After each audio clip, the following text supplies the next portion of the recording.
faut connaître ce mot-clé, résoudre un système par substitution, car vous avez deux techniques, par substitution et par combinaison linéaire. Alors, substitution, comme son nom l'indique, vous allez substituer une variable à une autre, et ça, c'est l'idée. Alors, au niveau de la rédaction, ça, c'est votre système d'équations. Vous avez deux équations à deux inconnus, E, on appelle ce système E, on met les accolades, et préalablement, quand on observe ce système, qu'est-ce qu'on voit? Vous voyez ici, on a des coefficients devant le x et le y, là on a des constantes, mais là, devant le x, on n'a pas de constante, enfin on a juste un 1, mais on n'a pas un coefficient 2, 3, 4 ou autre. Ainsi, l'idée sous-jacente va être de se dire, grâce à cette ligne-là, je peux trouver x très facilement en fonction de y, et c'est ça l'idée. Alors la question est la suivante. Déterminer le point d'intersection, enfin les coordonnées, du point d'intersection de ces deux droites, des 1 et des 2, qui sont en fait les deux droites que vous voyez ici. Ça veut dire quoi? Ça veut dire qu'il faut résoudre ce système de deux équations à deux inconnues pour trouver les valeurs de x et y, qui sont à la fois solutions de cette équation et de celle-ci, et ce sera les coordonnées du point d'intersection de ces deux droites. Si jamais on ne trouve pas de solution à ce système, si ce système n'a pas de solution, eh bien ça veut dire que les deux droites ne sont pas séquentes, elles sont donc parallèles. Si jamais on trouve une infinité de solutions, ça veut dire que ces deux droites sont confondues, tout simplement. Donc il faut que vous ayez bien ça en tête avant de commencer l'exercice. Alors, ce qu'on va faire, c'est résoudre ce système par la méthode substitution. Alors, on va appeler grand S l'ensemble de toutes les solutions du système. Je dis bien toutes les solutions.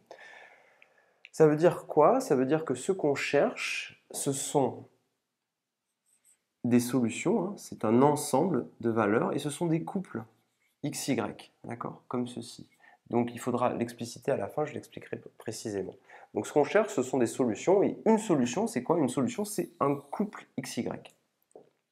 Alors on dira x, y appartient à S, si et seulement si, eh bien x et y vérifient la première équation et la deuxième.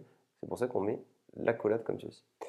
Maintenant, qu'est-ce qu'on va faire? On va prendre la deuxième ligne, parce que grâce à la deuxième ligne, on trouve x en fonction de y. Donc x est égal à 1 moins 4y. L'étape la plus cruciale est ici, et c'est là qu'on va faire la substitution.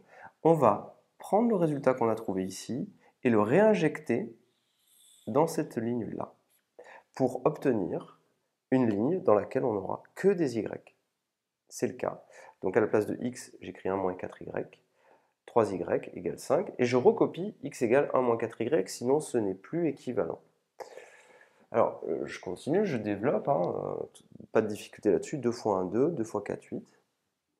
Le 3y, je le recopie ici, égale 5. Je laisse le x ici, et j'obtiens la chose suivante, j'obtiens moins 8y plus 3y, c'est moins 5y, plus 2, égale 5. Donc ça me donne 2 moins 5y égale 5, x égale 1 moins 4y.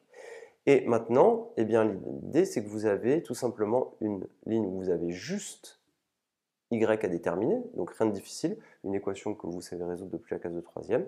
On obtient moins 5y égale 5 moins 2.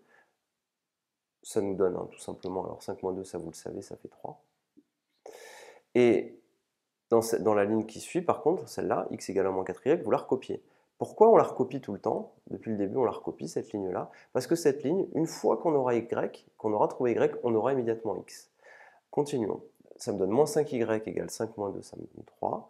J'obtiens donc y égale 3 sur moins 5. Une fois que j'ai y qui vaut 3 sur moins 5, je vais trouver x en réinjectant la valeur de y que j'ai trouvée là-dedans. Y vaut moins 3 cinquièmes, je le réinjecte ici, donc ça me donne x égale 1 moins 4 fois moins 3 cinquièmes. Il nous reste juste à calculer maintenant cette quantité-là, puisque y, on le connaît. Y, c'est moins 3 cinquièmes, x, ça me donne 1 moins plus 4 fois 3, 12 cinquièmes. Je convertis tout en cinquièmes, 5 cinquièmes plus 12 cinquièmes, 17 cinquièmes. J'obtiens x égale 17 cinquièmes et y égale moins 3 cinquièmes. La conclusion, c'est que on a un seul et unique couple solution, le couple 17 cinquièmes pour x et moins 3 cinquièmes pour y, et ce couple-là est solution du système d'équations qui est ici. Ça veut dire quoi? Ça veut dire que nos deux droites, elles se coupent en un unique point, et cet unique point, il a pour coordonnées 17 cinquièmes en abscisse, moins 3 cinquièmes en ordonnée. Tout simplement. Voilà tout pour la résolution des systèmes par substitution. Alors l'idée, comment choisir cette méthode, c'est quoi? Eh bien, c'est dès que vous allez arriver à exprimer une constante facilement en fonction d'une autre. Si très facilement vous arrivez à exprimer x en fonction d'y ou y en fonction de x, et que c'est très simple pour vous, alors il suffira de tout réinjecter dans la ligne qui précède.